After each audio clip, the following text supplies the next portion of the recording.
How's it going, everyone? This is Alec Cohen. We are here at NAB 2024, and I'm so honored to be sitting next to someone I'm lucky to call a friend. This is Brady Bessette. Brady, just give us your elevator pitch. My elevator pitch. Well, I wish I had a fantastic one, but plain and simple, I'm Utah-based. I'm a DP. I dabble in the YouTube world as well, and Alec is somebody who we go way back at, especially at NAB. It's a few years now in a row that we've been here, and well, I'm happy to be here. It all started at NAB, and we're here at the Pro Video Coalition booth. But if you need more of a reason to come to this show in Las Vegas, just know that we met 2 years ago, 3 years ago. It was NAB 2022, and I remember I looked over and I saw a guy with a Kodak Gold shirt, and I was like, this guy's probably cool. And sure enough, here we are a few years That's later. how it started. And now started. Brady just shot my most recent short film, and I'm honored to consider you a collaborator and a friend. It was a blast of a project. Yeah. We've been seeing it. People have been seeing it now, and it's something that, I'm proud of. You should be proud of as well. Thank you, Brady. It was an exciting shoot, and it all blossomed a year ago at NAB. Yes. When we were just talking all over hypotheticals. 100%. So that's you the never power know of what NAB. will happen. A little bit of drinks, a little bit of gambling, and Liquid a little courage. bit of elevator pitches, and here we are. And now here we are a year later. So I love NAB, it. if you didn't come gotta this do year, it. you got to come next year. You have to. So Brady, tell us about where you're from, and I kind of want to know how your upbringing influenced your art. Yes, that's a good question. Thank you. So we'll start with the where I'm from. So I grew up in Vermont. Lived in Florida for 5 years or so, South Florida, and then I eventually moved back to Vermont somewhere around COVID. Now I am in Salt Lake City in Utah. So I've been there for a couple of years, which Salt Lake is great. I love it there. There's a film world out there. It's a great place to be at.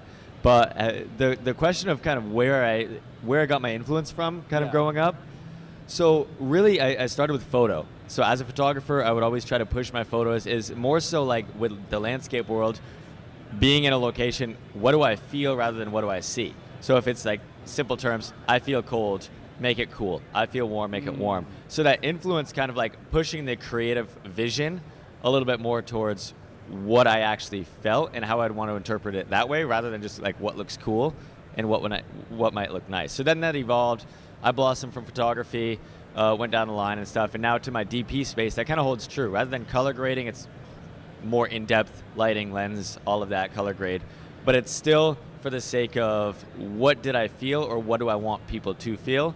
And then just kind of pushing the limits of what's a little bit more, I guess some would say unrealistic, but just maybe you might mention Euphoria. Yes. Pushing it just a little bit more than what's realistic, but in a creative twist. As long as it serves the story, right? Exactly. It's kind of like, what can we do to elevate what we're trying to tell? Yeah, it's all for really story-driven. So whatever 100%. benefits the story. I love that. And so tell me if there was like a light bulb moment in your journey. You were doing photography. You're not in New York or LA. How did you decide to become a cinematographer? It was a fun journey. So I remember vividly. I was on a doc shoot, a small doc shoot, like 10-man crew, and one of my friends brought me on as a PA because he just needed bodies, and that's where I really learned that things are different in this world, in this video world. At that point is what I really thought it was called. I didn't know what a C-stand was. I didn't know anything. He had me monitoring audio, throwing up some little 1x1 newer panels, that kind of deal. I love it. And I started to realize you really change the way things look, especially with lighting. So I think immediately being creatively driven towards pushing the limits creatively, lighting stuck out to me even early on. So I was like, oh, I want to try things. I bought a little 1x1 panel, and I was I think I was on a Canon 6D or an EOS R or something like that. And I was just punching a light through a window. I didn't know what I was doing, but I was like, yeah, that's kind of cool. Looks kind of good. Yeah, okay, let's take it and run with it. So I think that's when I was like, this is a different space than what I'm used to, but I like it. And then from there, it was just kept chasing something and something and something, and then it just blossomed to where we're at now. And it just snowballs. And what I really like about you, Brady, and I loved working with you on this, is that you're not camera and lensing is important to you as it serves the story, but you have such an intimate understanding of lighting. Yeah. And I know that there's sort of a debate, especially in film school, if I want to be a cinematographer, should I come up doing G&E, or should I be an AC, or should I just go and shoot stuff?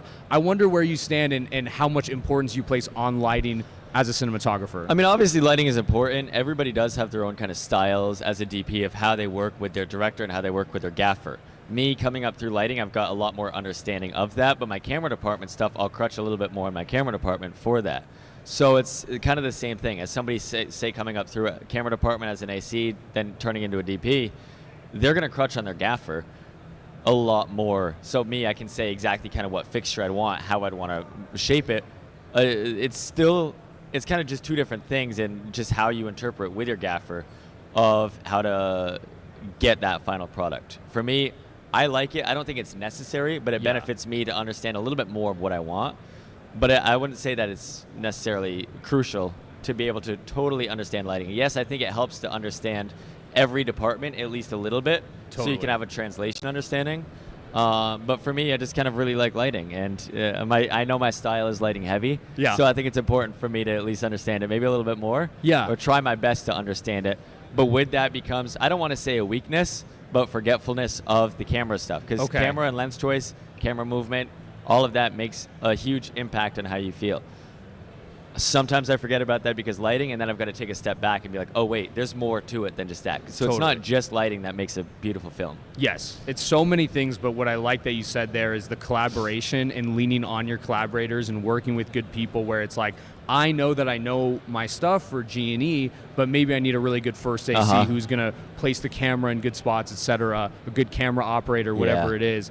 I really like that, and I thought that was important. it's what is important about film is like you need a team. You need a lot of bodies. People do different things, and it's okay to crutch on that too. 100%. And so tell me sort of like when you started to create content around cinematography, and did that kind of help you, do you think, to build as a cinematographer? Yeah, I think that it's a great question. For me personally, long story short, yes, it helped a lot. And I started around COVID with the content type of stuff. And I wasn't amazing. I'm still not like amazing. It's always a ladder that never ends, but I definitely didn't know much, but I was trying to know much. So I would just try to put out what I knew just for fun because I was bored. And then it jumped quick. Because I was like, I don't really have the patience for this. I didn't want to do YouTube full time.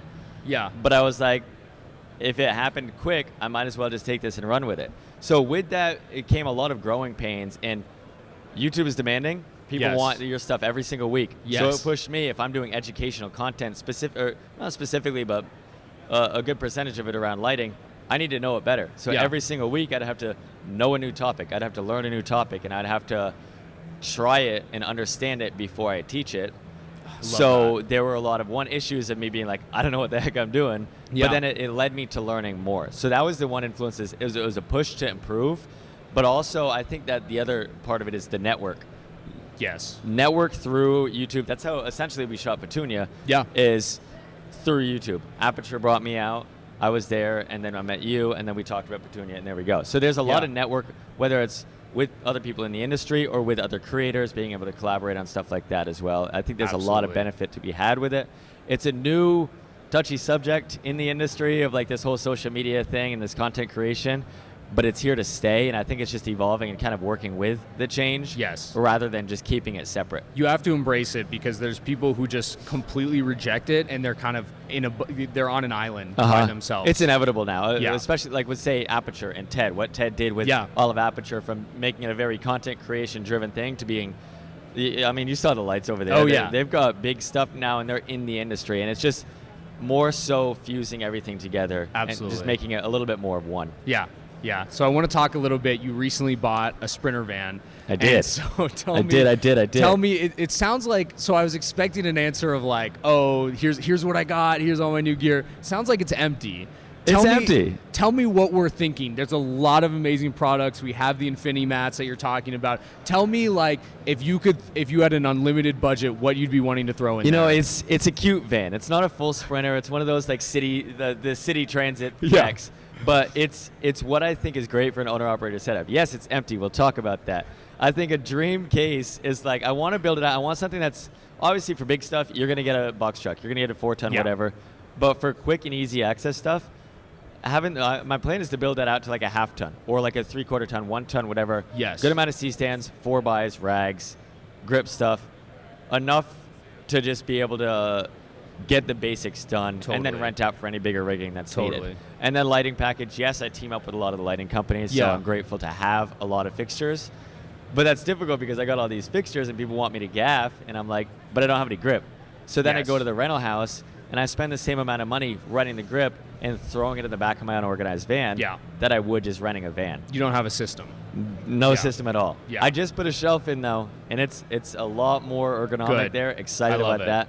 But it needs some work. I mean, ideally, like Matthews. I don't know. There's C-stands. I use them all the time. So stuff like that. I want to build it out more. I don't know the direction to go with that, and I know I need to think it out because it is an investment. Totally. And the thing about grip is like you want to invest the money up front if you have it because it's going to last forever. Grip lasts forever. If you invest in it, there's cheaper brands that makes it a little bit harder, but I definitely got to plug the backstage equipment. Go check it out, and we'll hook you up with some carts. We'll talk about that a little bit later. I can take that. This has been amazing, Brady. I just want to ask you, what else have you seen on the NAB show floor so far that has kind of blown your mind? What stood out to you? It is a year for like releases. I was saying to a few other friends earlier, 2022, it was dead. It was the first one after COVID. 2023, I was like, oh, it's buzzing. Like, it's getting there. But there weren't that many, like, releases. Yes. Like, I kind of knew what was in the air and stuff. It's nuts. Everywhere I turn, there's something new. I just had a meeting with Nanlite. Yeah. And I thought I knew all of their new lights, and they were like, "Here's 2 more." Yeah. And I was like, "What?" And they sell cases now. This is like breaking news today. See, this is what I'm talking about. NAB has Crazy. a lot. I don't say there's one thing. There's one. I mean, Blazar lenses. They're coming up. Yeah. I think I actually see them over there. I don't know. Give them a shout out. They're coming up. I want to shout them out because they didn't pay me to say this. Yeah. I'm not an ambassador or anything, but I've got their Remuses, and then I went over to the Katos. Oh, they've got my 2X goodness. full frame Katos. Gorgeous. And I threw them on my FX3 for a second when they weren't looking. They were looking, but still, it sounds more fun that way. They're nice. Yeah. They're real exciting. So I definitely need to run around more and see what's out there. But I'll just say there's a lot of releases. Yes. And it's a big year for NAB. It's a big year. It's such an exciting time, and I think it's just all these brands are helping to democratize indie filmmaking, which I love. You see people from Blackmagic, who we had this morning, making affordable, accessible cameras. The new DaVinci's Pixis. free. DaVinci. You know, I totally forgot about the Pixis. I was playing with that yesterday. Yes. I want to play with that. I want to rig it out, and I want to do something with that one too. So. And despite the fact that the industry has had its issues with the past couple of years, it's so reassuring to see that these brands are like making equipment accessible, software, hardware, etc. So this is an electric show. I'm so glad to be here with you. This is gonna become an annual tradition. It has to be an annual tradition. We're gonna see what happens tonight. I think I have some things to tell you, some projects about. Give the audience one last word of wisdom. Maybe you're speaking to a 17-year-old cinematographer who's just taking his first steps into the industry. Give him a little nugget. I like that. I might do a 2-part thing. First thing is like putting the pride aside. Yes. Kind of how we had it with the collaborative thing. Not feeling like you got to put all the weight on your shoulder and prove to the world that you need to put all that weight on your shoulders. Totally. Because I think that it speaks more volumes if you know how to delegate work than rather than just be swamped and take it on over yourself. I did that for a very long time. I thought that I had to like prove to the world that I'm good at everything. I'm not good at a lot of things. I'm a DP that I think I like to say I'm good enough at. Yeah. The other roles, you got to collaborate. Let's save it for the rest of the other people. So that's one of the things, and I think that networking and collaborating, not being still prideful to like not do free stuff as you keep growing. I still do free stuff for fun. Yeah. I love doing it. So it's like building a network, being collaborative with people. I think that speaks volumes, goes miles, and those are my 2 little nuggets. I think that if I would have known at 17, maybe I'd be a little bit further on than I am now. So everything happens for a reason. It Brady, does. Thank you so much for being here today. Thank you so much. We'll run it Thank back you next guys year. here for having me on. I've been having a fun time here. Of course, I love it. We'll see you guys next year. See ya.